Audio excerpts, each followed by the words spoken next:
ಭ್ರಷ್ಟಾಚಾರ ಮಾಡ್ತಾರೆ, 40% ಖಂಡಿತ ಎಲ್ಲ ಮಾಡ್ತಾ ಇದ್ರು. ಅಂತ ಲೋಕಾಯುಕ್ತದ ಕೇಸ್ ಇದ್ದಾಗ ಅದನ್ನ ನೀವು ಮುಂದುವರ್ಸಕ್ಕೆ ಪ್ರಯತ್ನ ಮಾಡಬೇಕು. ನಿಮ್ಮ ಮನೆಗೆ ಕಾಂಟ್ಯಾಕ್ಟ್ ಮಾಡ್ಕೊಂಡು ನೀವು ಭ್ರಷ್ಟಾಚಾರ ಸಪೋರ್ಟ್ ಮಾಡ್ದಂಗಾಗಿಲ್ಲ JDS ಅವರೇ. ಯಾಕಂದ್ರೆ ಒಪ್ಕೊಂಡ್ರಿ ನೀವು ಆ ಸಂದರ್ಭಕ್ಕೆ? ಅದು ಹೇಳ್ತೀನಿ. ಇದು ಒಂದು 2.5-3 ವರ್ಷದ ಹಿಂದೆ ಮಾಡಿದಂಥ ಕಾಂಟ್ರಾಕ್ಟ್ ಅಷ್ಟೇ. ಅವಾಗ ನಾನು ನನ್ನ ಮನೆಗೆ ಇವರು, ನಮ್ದು ಸ್ಕೂಲ್ ಇದೆ, ನಮ್ಮ ಅಣ್ಣ ನಡೆಸ್ತಾನೆ ಸ್ಕೂಲ್ನ, ಆ ಸ್ಕೂಲ್ಗೋಸ್ಕರ ಇವರು ನಾವು ಸ್ಕೂಲ್ಗೆ ದಾರಿ ಆಗ್ತದೆ ಅಂತೇಳಿ ಇವ್ರು ಕಾಂಕ್ರೀಟ್ ರೋಡ್ ಹಾಕಕ್ಕೆ ಬಂದರು. ಇವ್ರು ಈ ಥರ ಕಳಪೆ ಕಾಂಕ್ರೀಟ್ ರೋಡ್ ಹಾಕ್ತಾರೆ ಅಂದ್ರೆ ನಾನು ಆಪೋಸ್ ಮಾಡ್ತಿದ್ದೆ, ನಾನು ಹಾಕ್ಸ್ತಿರ್ಲಿಲ್ಲ. ಆಯ್ತಾ? ಅದಾದ್ಮೇಲೆ ನಾನು ಯಾವತ್ತು ಇವ್ರು ಮಾಡ್ತೀರಾ ಏನೋ ಅವ್ಯವಹಾರಗಳಾಗಲಿ ಏನೋ ಕಾಂಟ್ರಾಕ್ಟ್ ಕಳಪೆ ಕೆಲಸಗಳನ್ನ ನನಗೇನೋ ಅವತ್ತು ಯಾವುದೂ ನಾನು ಆಪೋಸ್ ಮಾಡಿಲ್ಲ. ನಾನು ಮೊನ್ನೆನೂ ಏನು ಕಾರ್ಯಕ್ರಮದಲ್ಲಿ ಹೇಳಿದ್ದೀನಿ, ಇವ್ರು ಇದಕ್ಕೆ ಅಭಿವೃದ್ಧಿ ಅಂತ ಹೇಳ್ತಾರೆ MLA ಅವರು. ಈ ಥರ ಅಭಿವೃದ್ಧಿ ಆಗ್ತಿದ್ರೆ ಹೊರತು ಬೇಸಿಕ್ ತಾವರೆಕೆರೆಗೆ ಬೇಕಾಗಿರೋಂಥ ಸವಲತ್ತು ಏನಿದೆ ಅದನ್ನು ಮಾಡ್ತಾ ಇಲ್ಲ ಅಂತ ನಾನು ಹೇಳಿದ್ದೀನಿ. ಅದು ಬಿಟ್ಟು ಈಗ ತಾವರೆಕೆರೆಯಲ್ಲಿ ಇವರು BJP ಅವರು JDSನವರು ಅಭಿವೃದ್ಧಿಗೆ ಅಡ್ಡ ಬರ್ತಾವ್ರು ಈಗ ಹಾಗೆ ಅಂತ ಹೇಳಿದ್ದಾರೆ. ಸರಿ, ನಾನು ಒಪ್ತೀನಿ. ಈಗ ನಾನು ಈ ಏನು ಮಾಗಡಿ ಮುಖ್ಯ ರಸ್ತೆ ಮಾಡ್ತಿದ್ರೆ ಫ್ಲೈಓವರ್ ಕ್ಯಾನ್ಸಲ್ ಆಗಬೇಕು ಇದೆಲ್ಲ ಇತ್ತು. ಇದಕ್ಕೆ ನನ್ನ ಹೋರಾಟನೂ ಇದೆ. ನಾನು ಪ್ರತಿಯೊಂದು ಹೋರಾಟದಲ್ಲೂ ನಾನು ಭಾಗಿಯಾಗಿದ್ದೀನಿ. ಅದರಲ್ಲಿ MLA ಅವ್ರ ಆಫೀಸ್ಗೆ ಹೋಗಿಲ್ಲ ನಾನು. ಮಿಕ್ಕಿದವರು ಇವರೆಲ್ಲ MLA ಆಫೀಸ್ಗೆ ಹೋಗ್ಬೇಕಾದ್ರೆ ನೀವು ಹೋಗ್ರಪ್ಪ ಅಂತ ಹೇಳಿ ಕಳಿಸ್ತಿದ್ದೆ. ಮಿಕ್ಕಿದ ಟೈಮಲ್ಲಿ ಇಲ್ಲಿ ಏನು ಇರಬೇಕೋ ಇದೆಲ್ಲ ನಾನು ಭಾಗಿಯಾಗಿದ್ದೀನಿ. ಏನು ಈಗ ಮೊದಲು ಸ್ಯಾನಿಟ್ರಿ, ಈಗ ಹಾಕಿರೋದು 8 ಇಂಚ್ ಸ್ಯಾನಿಟ್ರಿಗೆ ಮುಂಚೆನೇ ಉಕ್ತಾ ಇತ್ತಿದ್ದು. ಉಕ್ಕದ್ದನ್ನ ನಿಲ್ಲಿಸ್ಬೇಕು ಅಂತೇಳಿ ನಾವು ಗಲಾಟೆ ಮಾಡ್ದೋ. ಅದಾದಾಗ ಈ ರೋಡ್ನವ್ರು ಏನು ಮಾಡಿದ್ರು, ಕೆಲಸದವರು ಇಂಜಿನಿಯರ್ಗಳೆಲ್ಲ ಬಂದು ಅದಕ್ಕೆ ಪ್ಲಾನ್ ಎಲ್ಲ ಸಾಂಕ್ಷನ್ ಮಾಡಿ ಅವತ್ತು ಕೂಡ 8 ಇಂಚಿನ ಪೈಪ್ ತಂದು ಹಾಕಕ್ಕೆ ಮಾಡಿದ್ರು. ಆವಾಗ ನಾವು ಗಲಾಟೆ ಮಾಡಿ ನಿಲ್ಲಿಸ್ತೋ. ಅದಾದಮೇಲೆ 2ನೇ ಬಾರಿ ಪೈಪ್ ತಂದರು. ಅವತ್ತು 1.5 ಅಡಿ ಪೈಪ್ ತಂದರು. ಈಗ ಇನ್ನೂ 1.5 ಅಡಿ ಪೈಪು ಕೀರ್ತಿ ಭಾರತಲ್ಲೆಲ್ಲ ಏಕ ಉದ್ದಕ್ಕೆ ಬಿದ್ದಿದೆ ನೋಡಿ ನೀವು. ತಿರ್ಗಾ ನಾವು ಗಲಾಟೆ ಮಾಡಿ ಅದನ್ನು ನಿಲ್ಲಿಸ್ತೋ. ಅದಾದಮೇಲೆ 2 ಅಡಿ ಪೈಪ್ನ 2 ಕಡೆ ಸಾಂಕ್ಷನ್ ಮಾಡಿದ್ರು. ಅದು ನಮಗೂ ಮನಸ್ಸಲ್ಲಿದೆ, ಅದು ಒಳ್ಳೆ ಕೆಲಸ ಮಾಡಿದ್ದಾರೆ. ಅದು MLA ಅವರು ಅವ್ರಿಗೆ ಯಾರಿಗೋ KCP ಅವ್ರಿಗೆ ಫೋನ್ ಮಾಡಿ ಹೇಳಿದ್ರು. ಅದ್ರಲ್ಲಿ ನಮಗೆ ಕೃತಜ್ಞತೆ ಇದೆ. ಬಟ್ ಅದನ್ನು ನಾವು ಇದು ಮಾಡ್ತಿಲ್ಲ. ಆದರೆ ನಾವು ಆ ಹೋರಾಟ ಮಾಡಿದ್ಕಿಂತಾನೆ ದಪ್ಪ ಬಂದಿದ್ದು. ಸರಿ, ಆಮೇಲೆ ಇನ್ನೊಂದು ಏನು ಹೇಳಿದ್ರು, ಈ ತಾವರೆಕೆರೆಯಲ್ಲಿ ನಾವು ಅವತ್ತು ಕಾರ್ಯಕ್ರಮದಲ್ಲಿ ಮಾತಾಡಿದ್ದು, ಈ ಸ್ಯಾನಿಟರಿ ತಾವರೆಕೆರೆಯಲ್ಲಿ ಮಾಡಿದ್ರಲ್ಲ, ವರ್ಕೇರಿಯಲ್ಲಿ ಸ್ಯಾನಿಟರಿ ಮಾಡಿದ್ದು ಖಂಡಿತ ಇದು ಇವರು ಕೊಡುಗೆ ಅಲ್ಲ. ತಾವರೆಕೆರೆಗೆ ಈ ಸ್ಯಾನಿಟರಿ ಬರೋಕ್ಕಿಂತ ಮುಂಚೆನೆ ಜವರೇಗೌಡರು ಸ್ಯಾನಿಟರಿ ಮಾಡಿದ್ರು ಸ್ವಂತ ದುಡ್ಡಲ್ಲಿ. ಅದನ್ನ ಫಲಾನುಭವಿಗಳು ನೋಡಿ ಇವರೇ ಇದ್ದಾರೆ.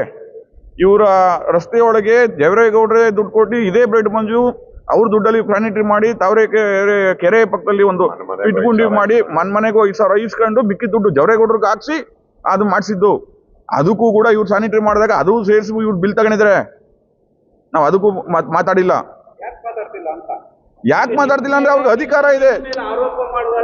ಒಂದು ಸರಿ ನಾನು ಹೇಳ್ತೀನಿ. ಒಂದು ಅದಕ್ಕೆ ನಾನು ಹೇಳ್ತೀನಿ. ಈಗ ಏನೋ ತಾವರೆಕೆರೆಗೆ ಡೆವಲಪ್ಮೆಂಟ್ ಚೆನ್ನಾಗಿ ಮಾಡ್ತಿದ್ದಾರೆ, ಮಾತಾಡ್ಲಿ. ನಾವು ಮಧ್ಯದಲ್ಲಿ ಹೋದ್ರೆ ಒಂಥರ ಇದು ನಾವು ಸ್ವಾರ್ಥಕ್ಕೋಸ್ಕರ ರಾಜಕಾರಣ ಮಾಡ್ದಂಗೆ ಆಗ್ತದೆ. ಇದ್ರಲ್ಲಿ ರಾಜಕಾರಣ ಬೇಡ ಮಾಡ್ಲಿ ಅಂತ ನಾವು ವೇಟ್ ಮಾಡ್ತಿದ್ದೋ. ಈಗ ಮಗು ಒಂದು ಹುಟ್ಟಿದ ತಕ್ಷಣನೇ ಅದು ನಡೆಯುತ್ತೋ ಬಿಡಿಯುತ್ತೋ ಅದಂತ ತಾಯಿಗೆ ಮೊದಲೇ ಗೊತ್ತಾಗಲ್ಲ. ಅದು ಬೆಳೀತಾ ಗೊತ್ತಾಗೋದು. ಹಾಗೇನೆ ಇವರು ಹಗರಣಗಳು, ಇವ್ರು ಕೆಟ್ಟ ಕೆಲಸಗಳು, ಇವರೆಲ್ಲ ಮಾಡ್ತಿರೋದು ಕೆಲಸ ಗೊತ್ತಾಗಿದ್ದೆ ಯಾವಾಗ? ಇವ್ರು ಮಾಡ್ತಾ ಕೆಲಸ ಮುಂದೆ ಕಂಪ್ಲೀಟ್ ಆಗ್ಬೇಕಾದ್ರೆ ನಮ್ಗೆ ಗೊತ್ತಾಗಿದ್ದು. ಮುಂಚೆನೇ ಗೊತ್ತಾಗಲಿಲ್ಲ. ಈ ಥರ ಈ ರೋಡಲ್ಲಿ ಹೋಗ್ತದೆ, ಇವ್ರು 8 ಇಂಚ್ ಪೈಪ್ ಹಾಕ್ತಾರೆ. ಈಗ ಸಾಮಾನ್ಯವಾಗಿ ನಾನೊಬ್ಬ ಸ್ನಾನಕ್ಕೆ ಹೋದ್ರೆ ಒಂದು 1/2 ಇಂಚ್ ನೀರು ಮನೆಯಿಂದ ಆಚೆ ಹೋಗ್ತದೆ. ಅದೇ ಥರ 10 ಮನೆ ಸ್ನಾನಕ್ಕೆ ಹೋದಾಗ 10 ಮನೇಲಿ ಒಂದೇ ಸಲ ಸ್ನಾನ ಮಾಡಿದಾಗ ಅರ್ಧ ಅಡಿ ನೀರು ಆಚೆ ಹೋಗ್ತದೆ. ಹಂಗೆ ಇಡೀ ಊರಿಗೆ 2,500-3 ಸಾವಿರ ನೀವು ಮನೆ ಕಲೆಕ್ಷನ್ ಕೊಟ್ಟಾಗ 8 ಇಂಚ್ ಪೈಪ್ ಸಾಕಾಗಲ್ಲ ಅಂತ ನಿಮ್ಗೆ ಗೊತ್ತಾಗ್ಲಿಲ್ವಾ? ನೀವು ಹೆಂಗೆ ಹಾಕ್ಸಿದ್ರ? ಮತ್ತೆ ನೀವು ಹೇಳಿದ್ರೆ ಏನೋ ಈ ತಾವರೆಕೆರೆಯಲ್ಲಿ ಅಭಿವೃದ್ಧಿಗೆ ನಾವು ಅಡ್ಡ ಬರ್ತಿದ್ದೀವಿ ಅಂತ. ಸರಿ ಸ್ವಾಮಿ, ಈಗ ತಾವರೆಕೆರೆ ಕೆರೆ ಗಂಗಮ್ಮನ ಕೆರೆನ ನೀವು ಅಭಿವೃದ್ಧಿ ಮಾಡಿದ್ರಿ. 5.5 ಕೋಟಿಗೆ ಅಲ್ವೇನಪ್ಪ ಅದು ಆಗಿರೋದು? 5.5 ಕೋಟಿಗೆ ಅಭಿವೃದ್ಧಿ ಮಾಡಿದ್ರ. ನೀವು ಮಾಧ್ಯಮದವರು ಬನ್ನಿ, MLA ಸಾಹೇಬರು ಬರಲಿ, ನಾನು ಬೇಡ ಅಂತ ಹೇಳಿದ. 5.5 ಕೋಟಿ ಅಭಿವೃದ್ಧಿ ಆಗಿದ್ದೆ ನೋಡ್ಲಿ. MLA ಅಲ್ಲಿ ಹೋಗಿ ಕರ್ಕೊಂಡೋಗಿ ಇವ್ರು ತೋರಿಸ್ಲಿ ಒಂದ್ಸಲಿ. MLA ಕರ್ಕೊಂಡೋಗಿ ಅಲ್ಲಿ ತೋರಿಸಲ್ಲ. ಯಾಕೆಂದ್ರೆ MLA ಬೈತಾರೆ ಇವ್ರಿಗೆ. ಏನು ಕೆಲಸ ಮಾಡಿದೆ ಬಿಲ್ ಮಾಡ್ಕೊಂಡು ಅಲ್ಲಿ ಪೂರ್ತಿ ದುಡ್ಡು 5.5 ಕೋಟಿ ಪೂರ್ತಿ ತಗೊಂಡಿದ್ದಾರೆ. ಅರ್ಧ ಅಭಿವೃದ್ಧಿ ಆಗಿಲ್ಲ, ಕಾಲ್ಭಾಗ ಆಗಿಲ್ಲ. ನಾನು ಒಬ್ಬ ಉತ್ತಮವಾದಿ, ನಾನು ನಿಮ್ಗೆ ಒಂದು ನ್ಯಾಯ ಹೇಳ್ತೀನಿ, ನಾನು ಒಂದು ತಪ್ಪನ್ನ ಮುಂದೆ ಹೇಳ್ತೀನಿ ಅಂತಂದ್ಮೇಲೆ ನಾನು ತಪ್ಪು ಮಾಡಬಾರ್ದು ಫಸ್ಟು, ಆಮೇಲೆ ನಾನು ನಿಮ್ಗೆ ಹೇಳಬೇಕು. ನಾನೇ ದೊಡ್ಡ ಸ್ವಾಮಿ, ನಾವು ಕಟ್ಟೆ ಮುಚ್ಚಿಬಿಟ್ಟು ನಾನು ಲೇಔಟ್ ಮಾಡಿಬಿಟ್ಟು ಸೈಟ್ ಮಾಡ್ಕೊಂತೀನಿ, ಇನ್ನೊಂದು ಯಾವುದೋ ಒಂದು ರೋಡ್ ಇಲ್ದಿದ್ದು ಜಾಗ ತಗೊಂಡ್ಬಿಟ್ಟು ನಾನು ಲೇಔಟ್ ಮಾಡಿಬಿಟ್ಟು ಕೆರೆನೇ ಮುಚ್ಚಿಬಿಟ್ಟು ನಾನು ಜಮೀನು ಮಾರ್ಕೊಂಡು ಹೋಗ್ತಿದ್ದೀನಿ. ನಾನು ರಿಯಲ್ ಎಸ್ಟೇಟ್ ಮಾಡೋಕ್ಕೆ ಸರ್ಕಾರಿ ಜಾಗ ಮುಚ್ಚಬೇಕು? ಮೊದಲು ನಮ್ಮ ಮೇಲೆ ಆರೋಪ ಮಾಡೋರು ನಾವು ಅವ್ರ ಅರ್ಥ ಮಾಡ್ಕೊಬೇಕು. ನನ್ನ ಮೇಲೆ ಏನೋ ಆರೋಪ ಇದೆ, ನಾನು ಏನು ತಪ್ಪು ಮಾಡಿದ್ದೀನಿ ಅಂತ ತಿಳ್ಕೊಬೇಕು. ಅದನ್ನು ನಾನು ಯಾರಿಗೆ ಹೇಳ್ತಿದ್ದಿಲ್ಲ ಅವ್ರಿಗೆ ಗೊತ್ತಾಗ್ತದೆ. ಇದನ್ನ ಯಾರು ನಿಮ್ಮ ಮಾಧ್ಯಮ ಮುಖಾಂತರ ಕೇಳಿಸ್ಕೊಂತಾರೆ ನೋಡ್ತಾರೆ, ಅವ್ರಿಗೆ ಗೊತ್ತಾಗುತ್ತೆ ಮುಂದಕ್ಕೆ ಇದು ನನಗೆ ಹೇಳಿದ್ದಾರೆ ಅಂತ. ಇನ್ನು ಮುಂದಕ್ಕೆ ನಮ್ಮ ನಾಯಕರಾದಂಥ ಟಿ ಜಿ ನರಸಿಂಹಮೂರ್ತಿ ನೀವು ಬಸ್ ಸ್ಟ್ಯಾಂಡು ಮತ್ತೆ ಆಸ್ಪತ್ರೆ ವಿಚಾರ ಮಾತಾಡಿದ್ದೀವಿ. ಎರಡು ಅಭಿವೃದ್ಧಿ ಪಡಿಸಕ್ಕೆ ನೀವೇ ಅಡ್ಡಗಾಲಗಳು ಅಂತ. ಯಾವ ರೀತಿ ಇದು ಗುಂಡೋಪ್ ಜಾಗ, ಇದು ಕೆರೆ ಜಾಗ ಅಂತ ಆಯ್ಕೆ ಹಾಕಿ ತಡೆ ಹಿಡಿಯೋರು. ಸರಿ ಸರಿ ಸರಿ ಒಂದ್ ನಿಮಿಷ, ನಾನು ಅದಕ್ಕೆ ಉತ್ತರ ಕೊಡ್ತೀನಿ ಗುರುಗಳೇ. ಈಗ ತಾವರೆಕೆರೆಯಲ್ಲಿ RTI ಕಾರ್ಯಕರ್ತರು ಇಂಥ ಪಾರ್ಟಿಯವರು ಇರಬೇಕು ಅಂತೇನಿಲ್ಲ. ಇಡೀ ಕರ್ನಾಟಕದಲ್ಲಿ RTI ಕಾರ್ಯಕರ್ತರು ಎಲ್ಲ ಕಾರ್ಯಕರ್ತರು ಇದ್ದಾರೆ. ಅದರಲ್ಲೂ RTI ಕಾರ್ಯಕರ್ತರು ಯಾವ ಪಾರ್ಟಿಗೂ ಸೇರಲ್ಲ. ಅವರು ಇಂಡಿಪೆಂಡೆಂಟ್ ಆಗಿ ಮಾಡ್ತಾರೆ. ಅವ್ರ ಕೆಲಸ ಅವ್ರಿಗೆ ಏನು ಬೇಕೋ ಅವ್ರು ಇಂಡಿಪೆಂಡೆಂಟ್ ಆಗಿ ಮಾಡ್ತಾರೆ. ಈಗ ತಾವರೆಕೆರೆಯಲ್ಲಿ ಒಬ್ಬ ಚೈತನ್ಯ ಅಂತ ಇದ್ದಾನೆ. ಅವನಿಗೆ ಮದುವೆ ಇಲ್ಲ, ಹೆಂಡ್ರಿಲ್ಲ, ಮಕ್ಕಳಿಲ್ಲ, ಅವ್ನು ಹೇಳೋರಿಲ್ಲ ಕೇಳೋರಿಲ್ಲ, ಅವನಂತರ ಗೂಳಿ ಥರ ಬೆಳೀತಾನೆ. ಅವನಿಗೇನು ಅಂದರೆ ಸಮಾಜನ ಒಳ್ಳೆ ರೀತಿಗೆ ಕರ್ಕೊಂಡು ಹೋಗ್ಬೇಕು ಅನ್ನೋ ಚಿಂತನೆ ಅವ್ನು ಖಂಡಿತ ಇದೆ. ಅವ್ನು ಆ ದೃಷ್ಟಿಯಲ್ಲಿ ಅವ್ನು ಮಾಡಿರೋದು. ಪಾಪ ಅವ್ನು ಎಲ್ಲೂ ದುಡ್ಡಿಗೆ ಹೀಲ್ಡ್ ಆಗೋದಂಥ ಮನುಷ್ಯ ಅಲ್ಲ. ಇವತ್ತವರೆಗೂ ಅವ್ನು ದುಡ್ಡಿಗೆ ಹೀಲ್ಡ್ ಆಗಿದೆ. ಪಾಪ ಅವ್ನು ಹೆಂಗೋ ಚೆನ್ನಾಗಿರ್ಬೋದಾಗಿತ್ತು.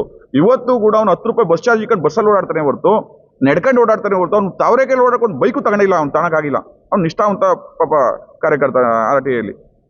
ಅವನು ಇವರು ಯಾವಾಗ ಈ ಕೆರೆ ಎಲ್ಲ ಮುಚ್ಕೊಂಡು ಇದು ಮಾಡಿದ್ರೆ, ಅವನು ಈ ಕೆರೆ ಹಿಂಭಾಗದಲ್ಲಿ ಬೆಳೆದಂಥ ಮನುಷ್ಯ. ಈಗ ನಮ್ದೇನೀಗ ನಾವು ಮಾತಾಡ್ತಿದ್ವಿ ಚೌಟ್ರಿ, ಅದ್ರ ಪಕ್ಕದಲ್ಲಿ ಒಂದು ಮನೆ ಇದೆ. ಈ ಕೆರೆಗೆ ಹಿಂಭಾಗಕ್ಕೆ ಅವ್ನು ಇದ್ದವನು. ಅವ್ನಿಗೇನೋ ನನ್ನ ಮುಂದೆ ಇದ್ದಿದ್ದು ಕೆರೆ ಇವತ್ತೆಲ್ಲ ಮುಚ್ಚಿಬಿಡ್ತಾರಲ್ಲ ಅನ್ನೋದು ಅವ್ನಿಗೊಂದು ಕಾಳಜಿ ಇತ್ತು. ಆಗ ಹೋಗಿ ಇವ್ರು ಕೇಳ್ದ ಅವನು, ಹಿಂಗೆಲ್ಲ ಮಾಡ್ತಿದ್ದೀರಾ ಸರಿನಾ ಅಂತ. ಈಗ ನೀವೊಂದು ಪ್ರಶ್ನೆ ಕೇಳಿದ್ರೆ ನನಗೆ, ಆ ಪ್ರಶ್ನೆಗೆ ನಾನು ಇಟ್ಕೊಂಡು ನಿಮ್ಗೆ ಹೊಡೆದ್ರೆ ಹೆಂಗಿರುತ್ತೆ? ನಾನು ನಿಮಗೆ ಪ್ರಶ್ನೆ ಕೇಳಬೇಕು, ನಾನು ಉತ್ತರ ಬಾಯಿಂದನೇ ಕೊಡಬೇಕೇ ಹೊರತು ಮಾತನಲ್ಲೇ ಕೊಡಬೇಕೇ ಹೊರತಾ ಹೊತ್ತು ನನ್ಗೆ ಬಲ ಜೋರಾಗಿದೆ ಅಂತ ಹೇಳ್ಬಿಟ್ಟು ನಾನು ನಿಮ್ಮ ಮೇಲೆ ಗದಪ್ರಹಾರ ಮಾಡೋದು ಹೆಂಗಿರ್ತದೆ? ಅದೇ ರೀತಿ ಆ ಚೈತನ್ಯನ ಮೇಲೆ ಇದೇ ನಮ್ಮ ಸಂತೆ ಮೈದಾನದ ಹತ್ರ ಇಟ್ಕೊಂಡು ಅವ್ರಿಗೆ ಚೆನ್ನಾಗಿ ಹೊಡೆದು ಅವನಿಗೆ ಮಾತಾಡಬಾರ್ದೆಲ್ಲ ಕೆಟ್ಟ ಭಾಗದಲ್ಲಿ ಬೈದು ಎಲ್ಲ ಮಾಡಿದಾಗ ಅವನಿಗೊಂದು ರೋಷ ಬಂತು. ಆವಾಗ ಅವನೇನು ಮಾಡ್ದ, ನಾನು ಮಾಡೋದೇ ಸರಿ ಅಂತ ಹೇಳ್ಬಿಟ್ಟು ಅವ್ನು ಎಲ್ಲದಕ್ಕೂ ಲೋಕಾಯುಕ್ತ ಹೇಳಿದ್ರು, ಎಲ್ಲರಿಗೂ ಅವ್ನು ಇದಾಗ್ತಾ. ನಾನು ಆಗ ಬ್ರೆಡ್ ಮಂಜಣ್ಣವ್ರು ಬದುಕಿದ್ರು. ಬ್ರೆಡ್ ಮಂಜೂರ ಜೊತೆ ಕೆಲವರು ನಾಯಕರುಗಳು ಇದ್ರು. ಕೇಳಿ ನಾನು ಅವತ್ತು ಬ್ರೆಡ್ ಮಂಜೂರು ಕೇಳಿದೆ, ಇದು ತಾವರೆಕೆರೆ ಅಭಿವೃದ್ಧಿ ಕೆಲಸ, ನೀವು ತಪ್ಪು ಮಾಡ್ತಿದ್ದೀರಾ, ಚೇತನ್ ನೀನು ಕರೀರಿ. ಅವ್ರು ಯಾರು ಹೊಡೆದ್ರು ಬೈದ್ರು ಅವ್ರನ್ನೂ ಕರೀರಿ, ನಾನೂ ಬರ್ತೀನಿ. ಚೈತನ್ ನೀನು ಏನನ್ನ ಮಾಡಿ ಅವ್ನಿಗೆ ಒಪ್ಸೋಣ. ಕೊನೆಗೆ ಅವ್ನಿಗೆ ಹಂಗೂ ಇಲ್ವಾ, ಪಾಪ ಅವನು ಬಡವ, ಅವನೇನು ಇಲ್ಲ, ನಾವೇ ಬಲವಂತವಾಗಿ ಒಂದು 5 ಲಕ್ಷ ಅವ್ನಿಗೆ ಏನಾನ ಕೊಡೋಣ, ಇದೆಲ್ಲ ವಾಪಸ್ ತೆಗೆಸ್ಕೊಳ್ಳೋಣ, ಒಂದು ಬಸ್ ಸ್ಟ್ಯಾಂಡ್ ಮಾಡೋಣ. ಯಾಕಂದ್ರೆ ತಾವರೆಕೆರೆ ಚಿಕ್ಕದು ಜಾಗ, ಹೋಬಳಿ ಹೆಡ್ಕ್ವಾರ್ಟರ್ ಜಾಗ ಇಲ್ಲ, ನಮ್ಮದು ಸರ್ಕಾರಿ ಜಾಗ ಇಲ್ಲ. ಇರವು ಗುಡ್ತೋಪು ಕೆರೆ ಏನಿದೆ ಅದು ಬಿಟ್ಟರೆ ಇನ್ಯಾವುದೂ ಇಲ್ಲ. ನಾನು ಅದು ಕೇಳಿದೆ, ನೋಡಪ್ಪ ಚೇತ, ನಿಮ್ಮದು ಜಾಗ ಇದೆ 2 ಎಕರೆ ಬೈಲು, ಅದು ಕೇಸ್ ಆಗಿದೆ.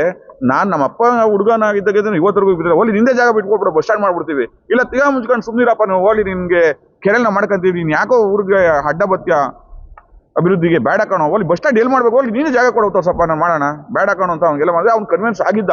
ಆ ಕನ್ವಿನ್ಸ್ ಆಗೋಷ್ಟೊಳಗೆ ಅವ್ನಿಗೆ ಹೊಡೆದು ಇದೆಲ್ಲ ಯಾವಾಗ ಮಾಡಿದ್ರು, ಅದು ಆ ರೀತಿ ಆಯಿತು. ಒಂದು. ಎರಡನೇದು, ಗುಂಟೋಪು ಅಂತ ನಮ್ಮಲ್ಲಿ ಯಾರೇ ಆಗಲಿ, ನಮ್ಮ ಲೀಡ್ರ್ ಇರೋರು, ಈಗ ಯಾರನ್ನಾಗಲಿ ಒಂದು ಅರ್ಜಿ ಹಾಕಿರೋರು ನಿಮ್ಮ ಮುಖಾಂತರ ಅದು ಬಯಲ್ಪಡಿಸಿದ್ರೆ ನಾವು ಅದಕ್ಕೆ ಆಯಿತು, ಅದನ್ನು ವಾಪಸ್ ತಗೊಂಡು ಇವ್ರ ಜೊತೆ ನಾವು ಸೇರ್ಕೊಂಡು ಆಸ್ಪತ್ರೆ ಕಟ್ಟಕ್ಕೆ ನಾವು ಮುಂದುವರ್ತೀವಿ. ಹಾಗೇನೆ ಆಸ್ಪತ್ರೆ ಕಟ್ಟಕ್ಕೆ ಆ ವಿಚಾರದಲ್ಲಿ ನಾನು ಆಸ್ಪತ್ರೆಯಲ್ಲಿ ಬ್ಯಾಂಡೇಜ್ ಇಲ್ಲ, ಸರಿ ಡಾಕ್ಟ್ರ್ ಇಲ್ಲ ಅಂತ ಹೇಳಿದ್ದೀನಿ. ಇವ್ರು ಏನು ಹೇಳಿದ್ರೆ, ಡಾಕ್ಟ್ರು ವಿಚಾರ ಬಿಟ್ಬಿಟ್ರು, ಬ್ಯಾಂಡೇಜ್ ವಿಚಾರ ಬಿಟ್ಬಿಟ್ರು, ನರ್ಸ್ ಇಲ್ಲ ಅಂತ ಹೇಳಿದ್ರು ಅಂತ ಹೇಳಿದ್ರೆ, ನನ್ನ ಮಾತಲ್ಲಿ ನರ್ಸ್ ಇಲ್ಲ ಅಂತ ನಾನು ಮಾತಾಡಿಲ್ಲ ಅವತ್ತು ಭಾಷಣದಲ್ಲಿ. ಡಾಕ್ಟ್ರ್ ಇಲ್ಲ, ಬ್ಯಾಂಡೇಜ್ ಇಲ್ಲ. ಮತ್ತೆ ನಾನು ಸುಳ್ಳು ಹೇಳೋದಾದ್ರೆ, ಅವತ್ತು ಬ್ಯಾಂಡೇಜ್ ಬಟ್ಟೆ ಇಲ್ಲ, ಅಲ್ಲಿ ಔಷಧಿ ಇಲ್ಲ ಅನ್ನೋದಕ್ಕೆ ನಾವು ಕೆಂಪೇಗೌಡರು ಜಯಂತಿ ಮಾಡಬೇಕಾದ್ರೆ ಇವರು ಯಾರು ಸ್ವಾಮೀಜಿ, ನಂಜಾದೂದು ಸ್ವಾಮೀಜಿ ಹತ್ರ ಹೋದಾಗ ಹಿಂಗೆ ನಮ್ಮ ತಾವರೆಕೆರೆಯಲ್ಲಿ ಹಿಂಗೆಲ್ಲ ಪ್ರಾಬ್ಲಮ್ ಆಗಿದೆ ಅಂದಾಗ ನಂಜಾದೂದು ಸ್ವಾಮೀಜಿ ಅವರೇ ಗುಂಡೂರಾವ್ ಅವರು PA ಫೋನ್ ಮಾಡಿ ಹಿಂಗೆ ತಾವರೆಕೆರೆಯಲ್ಲಿ ಇಲ್ವಂತೆ, ನೋಡಪ್ಪ ಇದು ಇಂಟೆಂಟ್ ಹಾಕ್ಸು, ಅದು ನೋಡು, ಯಾಕೆ ಹೀಗೆ ಮಾಡ್ತಿದ್ದೀರಾ ಅಂತ ಹೇಳಿಕ್ಕೆ ಸಾಕ್ಷಿ ನಂಜಾದೂದು ಸ್ವಾಮಿಗಳು ಇದ್ದಾರೆ, ನಮ್ಮ ಜೊತೆ ಕಾರ್ಯಕರ್ತರಿದ್ದಾರೆ. ಇದಕ್ಕಿಂತ ಸಾಕ್ಷಿ ಇನ್ನೇನು ಬೇಕು? ಈಗ ಇವ್ರು ಇಷ್ಟೆಲ್ಲ ಹೇಳ್ತಾರಲ್ಲ, ಬನ್ನಿ ಈಗಲೇ ಹೋಗೋಣ, ತಾವರೆಕೆರೆ ಆಸ್ಪತ್ರೆಗೆ ಒಳಗೆ ಹೋಗೋಣ, ಏನಿದೆ ಏನಿಲ್ಲ ನಿಮಗೆ ಗೊತ್ತಾಗುತ್ತೆ. ನನ್ನ ಬಾಯಲ್ಲಿ ಬೇಡ, ನಾನು ತಾವು ಸುಳ್ಳು ಹೇಳ್ತೀನಲ್ವಾ, ನಾನು ರಾಜಕಾರಣ ಮಾಡಬೇಕು ಅಂತ ಸುಳ್ಳು ಹೇಳ್ತಿದ್ದೀನಲ್ವಾ, ಬೇಡ, ಸತ್ಯಾಸತ್ಯತೆ ಹೋಗೋಣ, ಗೊತ್ತಾಗ್ತದೆ.